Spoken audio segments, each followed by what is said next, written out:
Baruch atah Adonai Eloheinu melech haolam asher kiddushanu b'mitzvotav v'tzivanu la'asok b'divrei Torah. Blessed are you, O Lord our God, King of the universe, who sanctifies us with his commands and commands us to engross ourselves in the words of Torah. Amen. All right.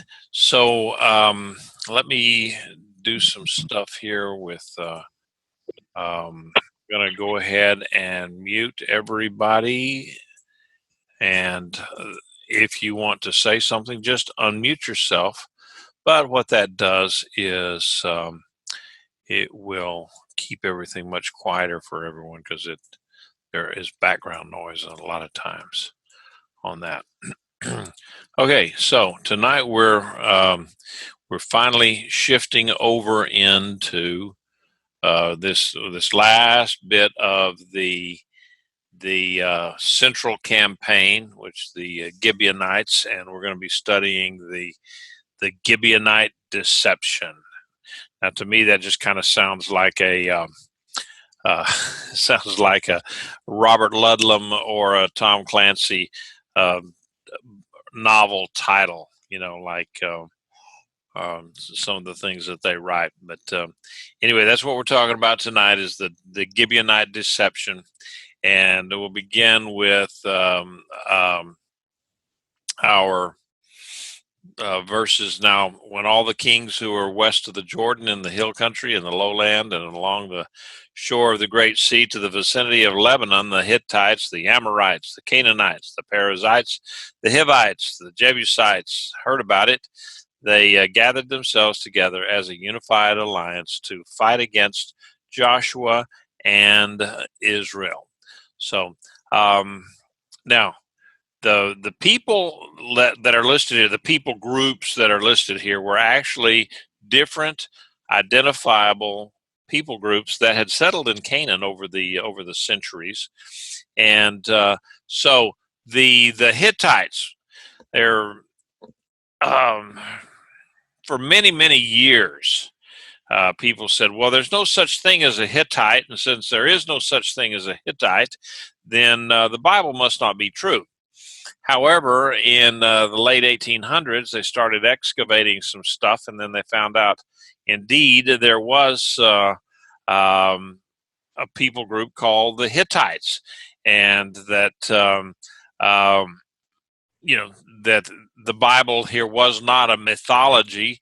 There really was a Hittite, and in fact, they were quite a powerful empire, a nation, somewhere around the 15th and the 16th centuries. So, 15th, 16th century BCE.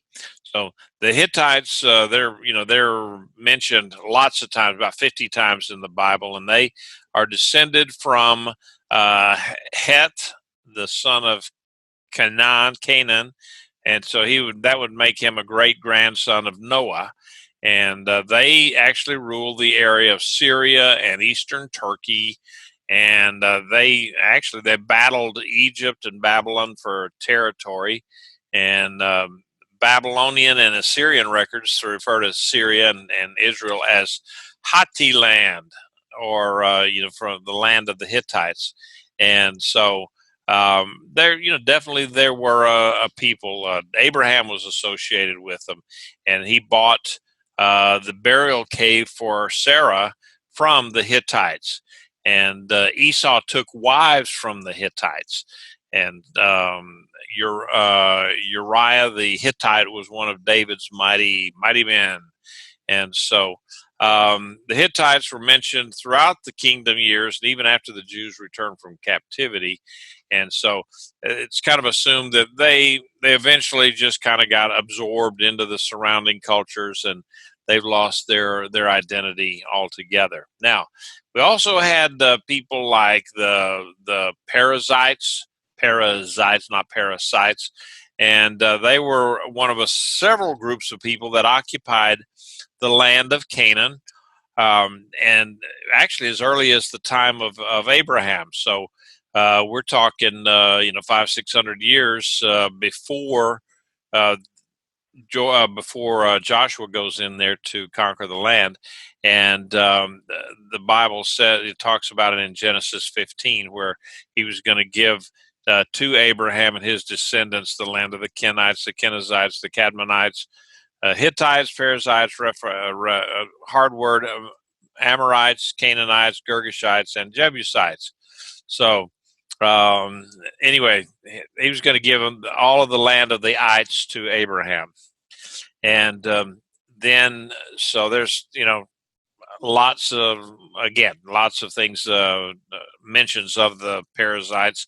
And Perizites actually mean villagers. And so that kind of tells us that these guys, they didn't live in walled cities, so they were kind of nomadic. They lived in open country. They preferred living out, so where they could move quickly or move with their herds or whatever.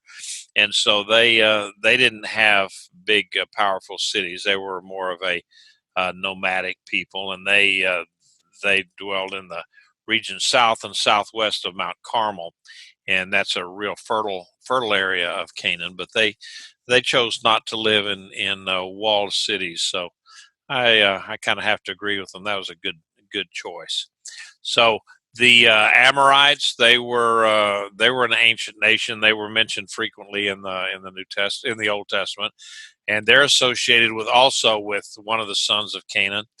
And from early inscriptions, we hear of them called the Amura or Amuri. And the land of the Amorites included parts of Syria and Israel. So some of the southern mountains in Judea are also called the hill country of the Amorites, and you'd find that in Deuteronomy 1 and Deuteronomy 1:7 and Deuteronomy 1:19 and 20. So if you're keeping score. Then you had the Canaanites. Now, Canaanites is a little bit tougher. That was kind of a generic term for the people that, they were, by their name, they were descendants of Canaan, the grandson of Noah. And so they lived over on the shores of the Mediterranean Sea. And their territory kind of extended from Lebanon down to it's called the Brook of Egypt, which basically means right before you get to the Negev. So they lived in that area along the coast, and so they were so ubiquitous in the area that the land was called the land of Canaan. And then you got the Jebusites. What happened to my thing? Okay. Jebusites, and they descended from Noah's son Ham through his son Canaan, and they were one of the Amorite tribes who were placed under God for their wickedness and their pagan worship. They were just some of the nasty of the nasties, and they included child sacrifice. So as a result, God told the Israelites to exterminate all of the Amorite tribes when they came into the land, and also the Israelites were also forbidden to intermarry with them, so that the Jebusites would not pass on their pagan practices. And we saw that all the time with Israel. These guys would go and find them an attractive pagan wife, and the next thing you know, they're bringing in idols into their house. So that's why God was telling them, stay away from that stuff. You're not supposed to be doing that. Okay. So anyway, let's, all of these people groups, they did not particularly like each other, but when faced with a common enemy, which was Israel, they reluctantly, and probably with a good bit of a suspicion of each other, decided to fight, to ally themselves and fight against Israel. So in a modern day equivalent would be how that we allied ourselves with Russia to fight Hitler, and even though we didn't really trust old Joseph Stalin too much. So anyway, any comments, questions so far? All right, going ahead to Joshua 3, 9, 3 and 5. When the inhabitants of Gibeon heard that Joshua had what Joshua had done to Jericho and Ai, they acted craftily. They went and traveled as ambassadors, took worn-out sacks for their donkeys and worn-out wineskins, cracked and patched up, along with worn-out, patched-up sandals on their feet and worn-out clothes on them. All the bread of their provision was dry and had become crumbly. So, who were the Gibeonites?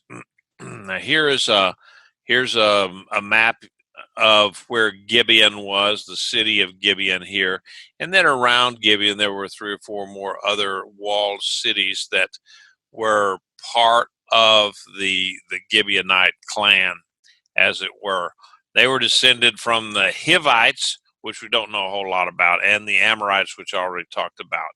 The Hivites were the descendants of one of Ham's son, Canaan, again, and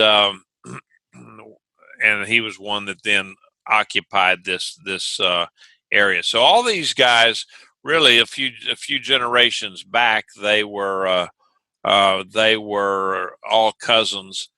And we see these Gibeonites showing up on the time frame somewhere around 2300 BCE. That's the first mention of them.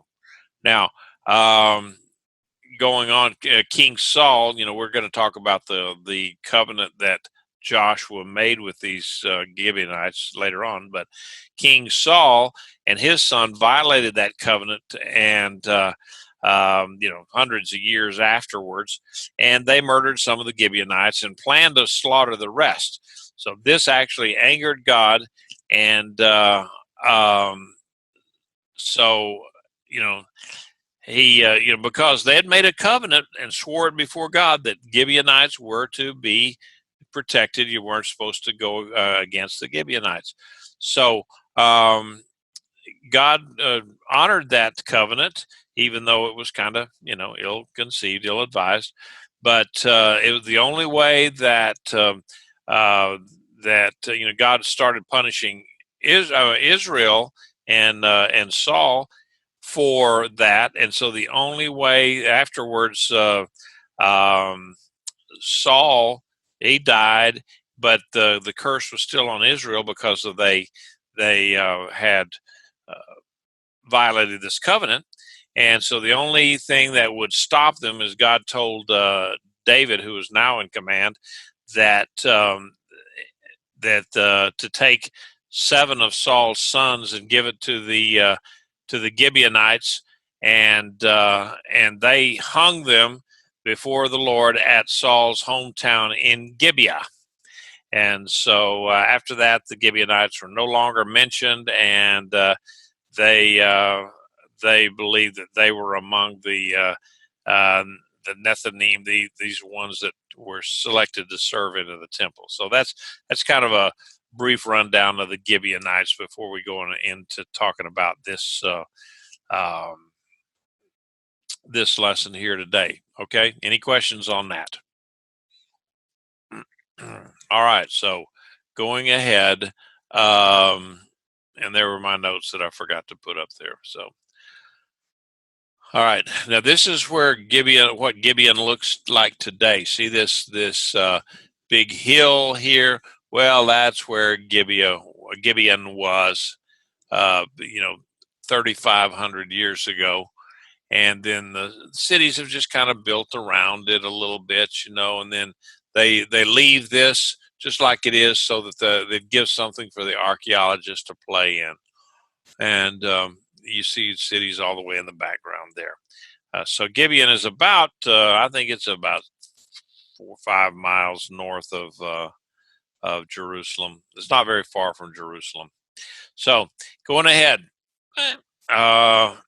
Then they went to Joshua in the camp at Gilgal and said to him and to the men of Israel, "We have come from a far country, so now make a treaty covenant with us, Then the men of Israel said to the Hivites, here they're calling them Hivites instead of Gibeonites, perhaps you are living among us. They were kind of suspicious.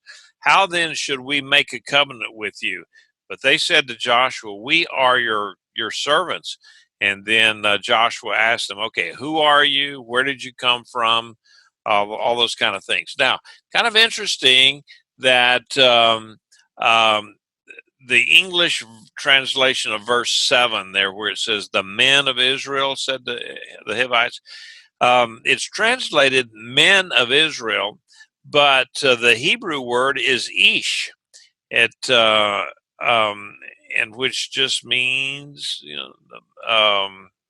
man, a uh, singular person. It's not plural, and so that tells me that either they were talking about Joshua, or that all the elders spoke with like one voice. They had a council, and then they had one person that represented the council, but that the elders that spoke with these guys all spoke with one voice. Just kind of an interesting aside there. The Gibeonites, like I said, were Hivites, and we don't know that much about them because there's actually not a whole lot of talk of them in the Bible, and then there's almost nothing of extra biblical information about them. So, but it does show that the men of Israel, or the man of Israel, Joshua anyway, they were suspicious and they asked all the right questions. But, unfortunately, sounds like Joshua asked the questions, but then he just kind of accepted inferior answers. He didn't really probe them. He was, he just kind of let them off the hook there. All right. So going ahead. So verse 9, and so they replied to him, your servants have come from a very distant country because of the name of Adonai your God. For we have heard the report of him and all that he did in Egypt, and all that he did to the two kings of the Amorites who were beyond the Jordan, to King Sihon of Heshbon and to King Og of Bashan, and who was at Ashtaroth. So our elders and all the inhabitants of our country spoke to us, saying, take provisions in your hand for the journey, go to meet them and say to them, we will be your subjects. So now make a treaty covenant with us. All right. So the Gibeonites, they call themselves servants. They came in there and says, we would like to have a treaty with you. So this is basically kind of tantamount to these guys coming up and maybe just surrendering right at the beginning. And so if you remember, God had said, okay, now for any enemies or people groups outside of the land of Canaan, you can make treaties with them. You don't have to fight them. If they will agree to not fight you, then you can make peace treaties with them, but not in the land. The land has to be cleansed. Everybody has to go, no exceptions. And so here the Gibeonites, they call themselves servants, which assumes an inferior or a conquered group there. By calling themselves servants, they had already acquiesced, or they had accepted this inferior role. They had taken on the role of the conquered people, and so they were basically surrendering their themselves, their liberty, and whatever, to save their lives and not to have to evacuate their cities. So they're in their speech here, they're talking about Israelite victories over Og and Sihon. Well, those were years and years ago when Israel was in the wilderness and just kind of starting out. So that could have been 30 or 40 years, almost 40 years ago. And so they're quoting ancient history. It certainly had been over 40 years since Israel left Egypt. So they're quoting these things, telling these stories, and what that does, that makes it appear like that they were from really a faraway land, and they didn't they had not turned on CNN for a long, long time. And these later victories of Jericho and they were, they're playing like they didn't know anything about it. That these were things that because we're from a foreign country a long way away, we didn't know about anything else other than these things that happened far away and long ago and far away in another galaxy. So and once and here toward the end, once again they call themselves servants to the Israelites. So anyway, they go to in verse 12, and jump in here. Anybody that's got a question or comment, remember, jump in anytime you want to. Verse 9, 12 through 14. This is our bread, which was hot when we took it for our provision from our homes on the day we left to come to you. But now, behold, it's dry and crumbly. And these wineskins which we had were new when we filled them, but now see, they are cracked. Also, our garments and our sandals are worn out because of the very long journey. So the men of Israel took some of their provisions and looked at it. They said, okay. But they did not seek counsel from Adonai's mouth. So there you go. That's the big kicker right there. They didn't seek anything from God on this. So these guys were pretty thorough, actually.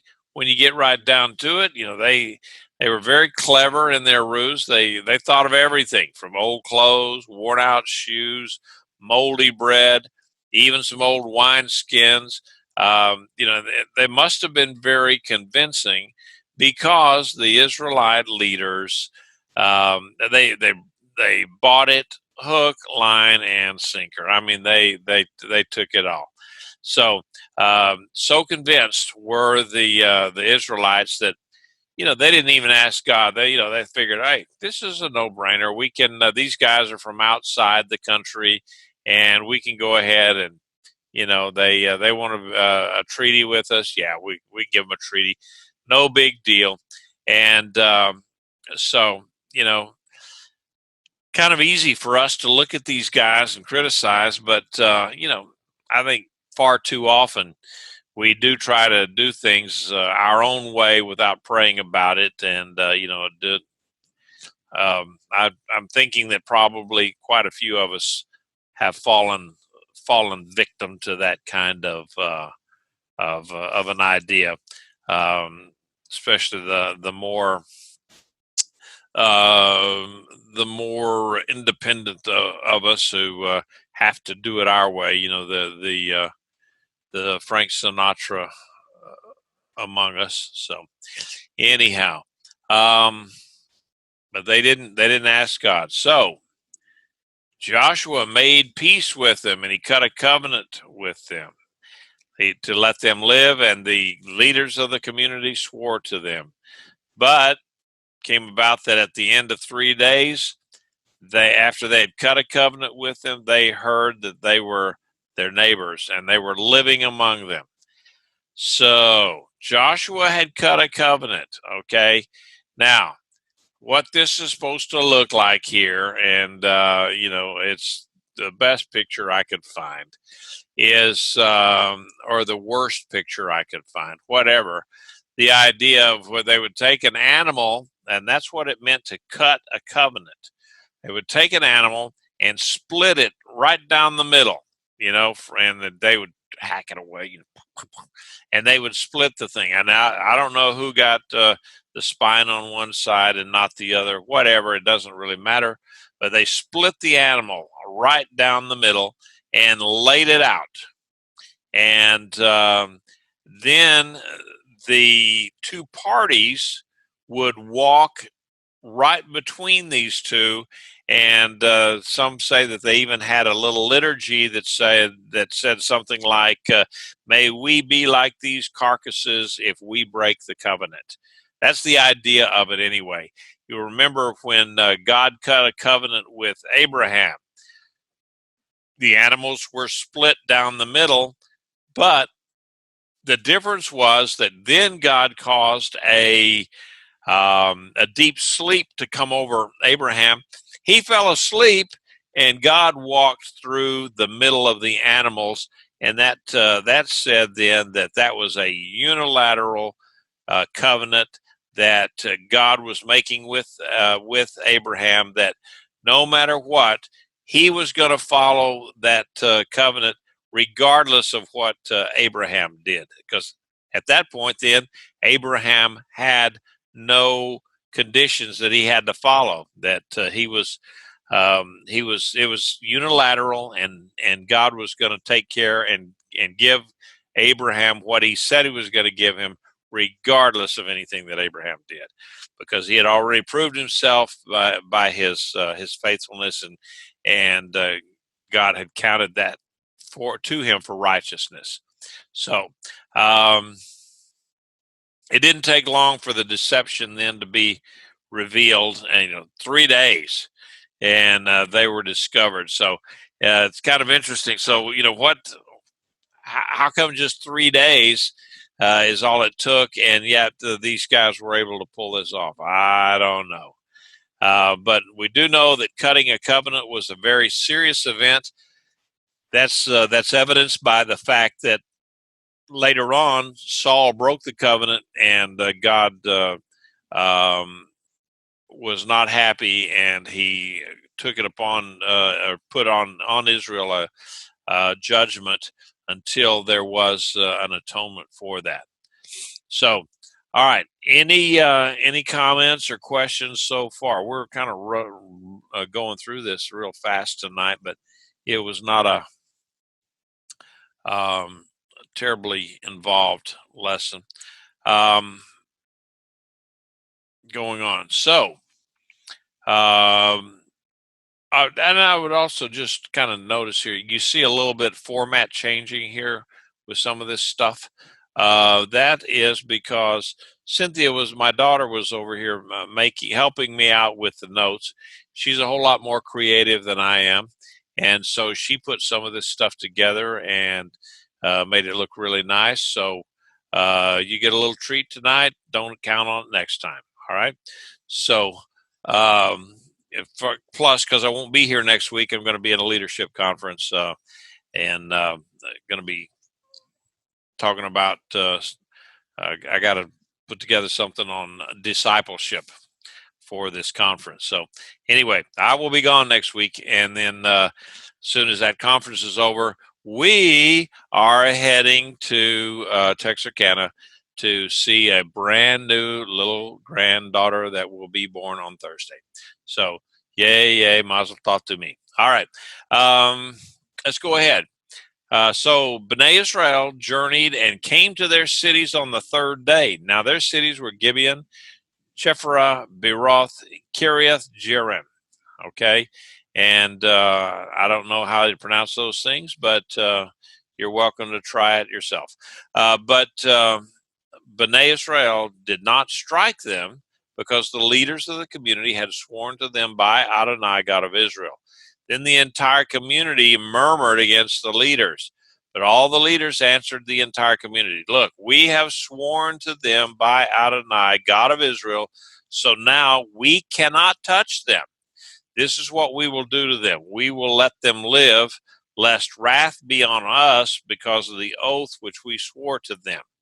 All right. So, what do we see? We see something here that, Israel, they marched up to the cities in this great big show of force, and it takes them 3 days. It's only 20 miles, but it takes them 3 days to get up there and march up to the cities, kind of surround them, overwhelm them, shock them,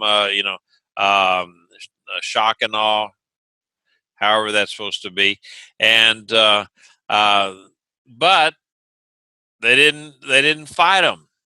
So once again, then we see Israel falling into what they really had perfected over the 40 years in the wilderness, the murmuring and complaining against the leadership.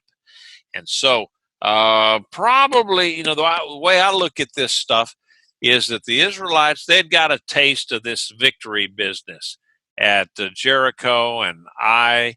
and then at Ai they were able to carry a lot of wealth away with them. And so I'm figuring that they looked at that and says, okay, here we go again. We got these cities. We're going to go against them, and we're going to take everything that they got because the Lord is on our side, and we're going to go and get some of the spoils of war. So now the we don't know exactly what went on there. They must have kind of worked out some kind of an arrangement with the Gibeonites, so that they made this covenant they wouldn't kill them, and they said, okay, you're our servants, so forth. But then the Gibeonites, obviously they're going to be servants. Well, how are they going to be servants?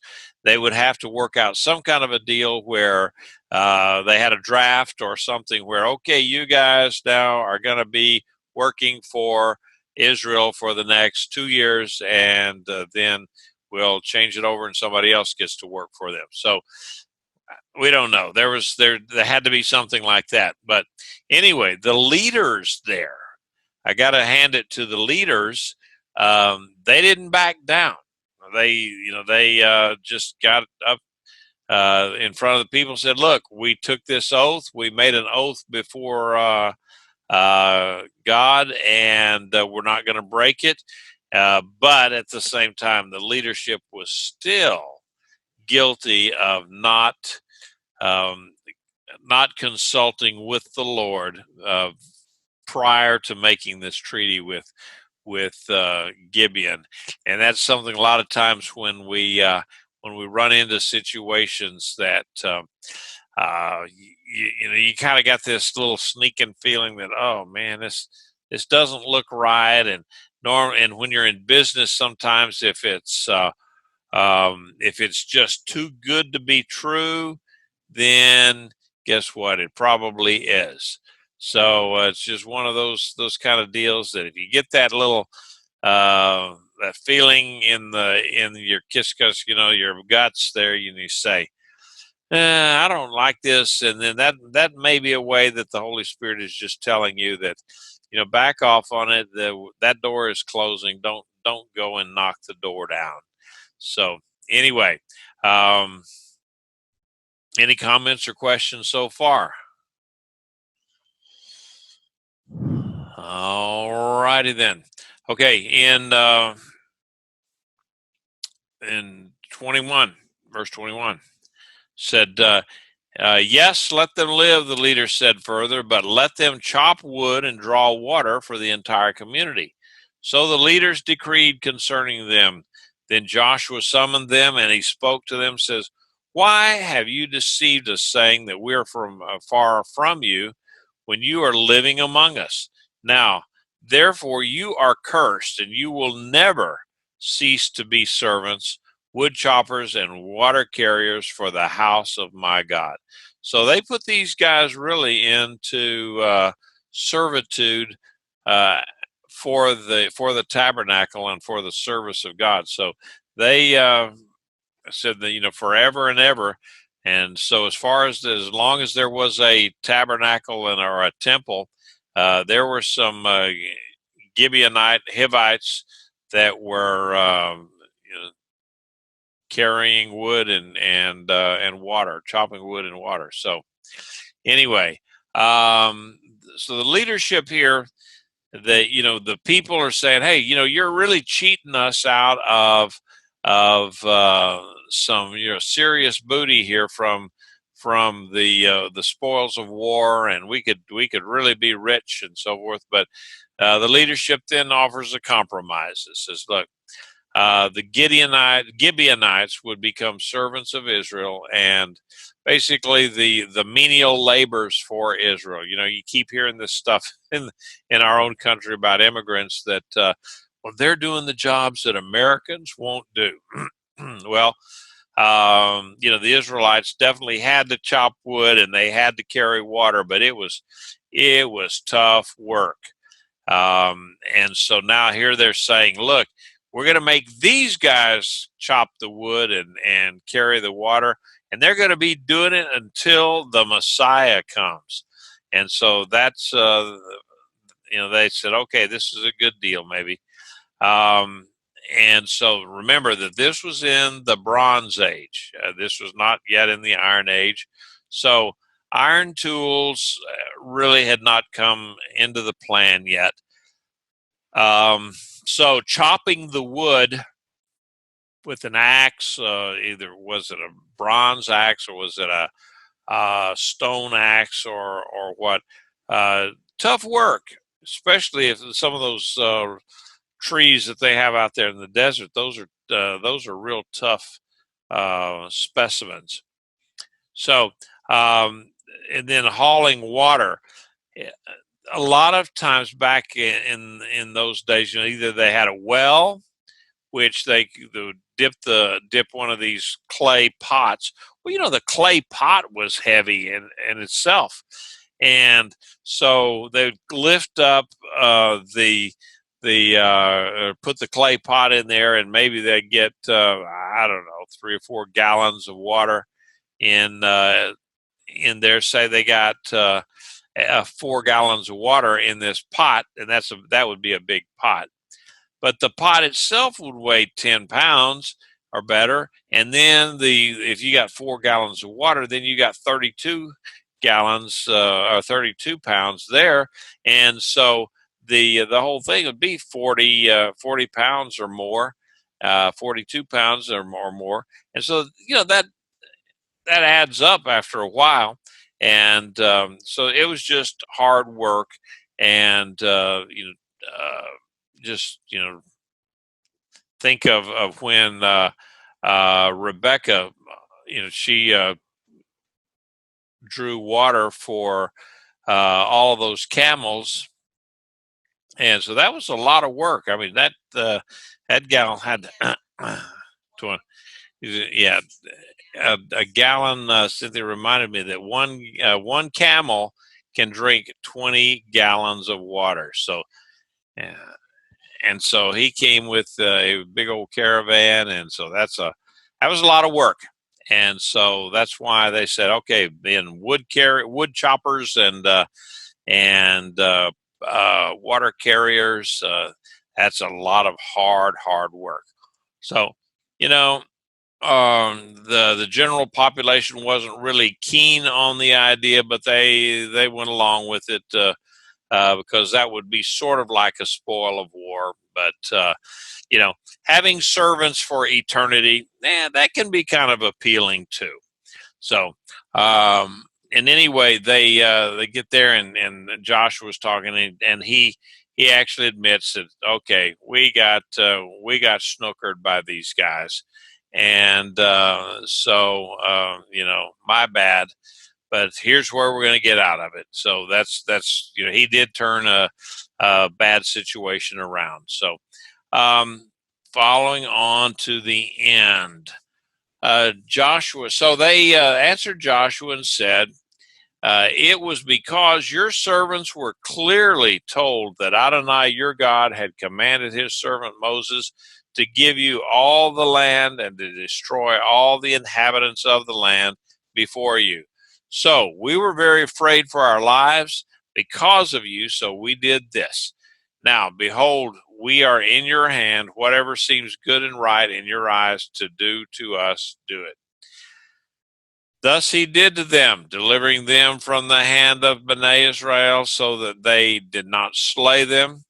On that day, Joshua made them wood choppers and water carriers for the community and for the altar of Adonai in the place which he would choose. So it is to this day. All right, now, it's kind of interesting that evidently it was very well known that God had passed judgment on the inhabitants of Canaan, and that he had told Moses, look, you guys are going to, all this land I'm going to give to you because I had promised it to Abraham. And so all the people that are there, you either drive them out before you, or, the ones that resist you, kill them. and most everybody were in the category of resistance, so they killed them. But the option was there to just drive people out of the land, push them out of the land, make them go to um, pushed them out to the Negev desert, or over into Midian, or uh, wherever across the Jordan River into the land of the Moabites and the so forth. So these that was an option for the people that they could have done that, but these Gibeonites said, "Well, look, we can't beat them, we can't defeat them." And so let's just make a deal here so that we would not be killed, and nor would we be run out of our town, because we kind of like it here. And so that was why they developed their little scheme, of, to possibly be able to survive a bit. All right. So, anyhow, that is the end of it. I can't believe this is probably the earliest I've ever finished a lesson here today, but I didn't go down too many rabbi trails. So.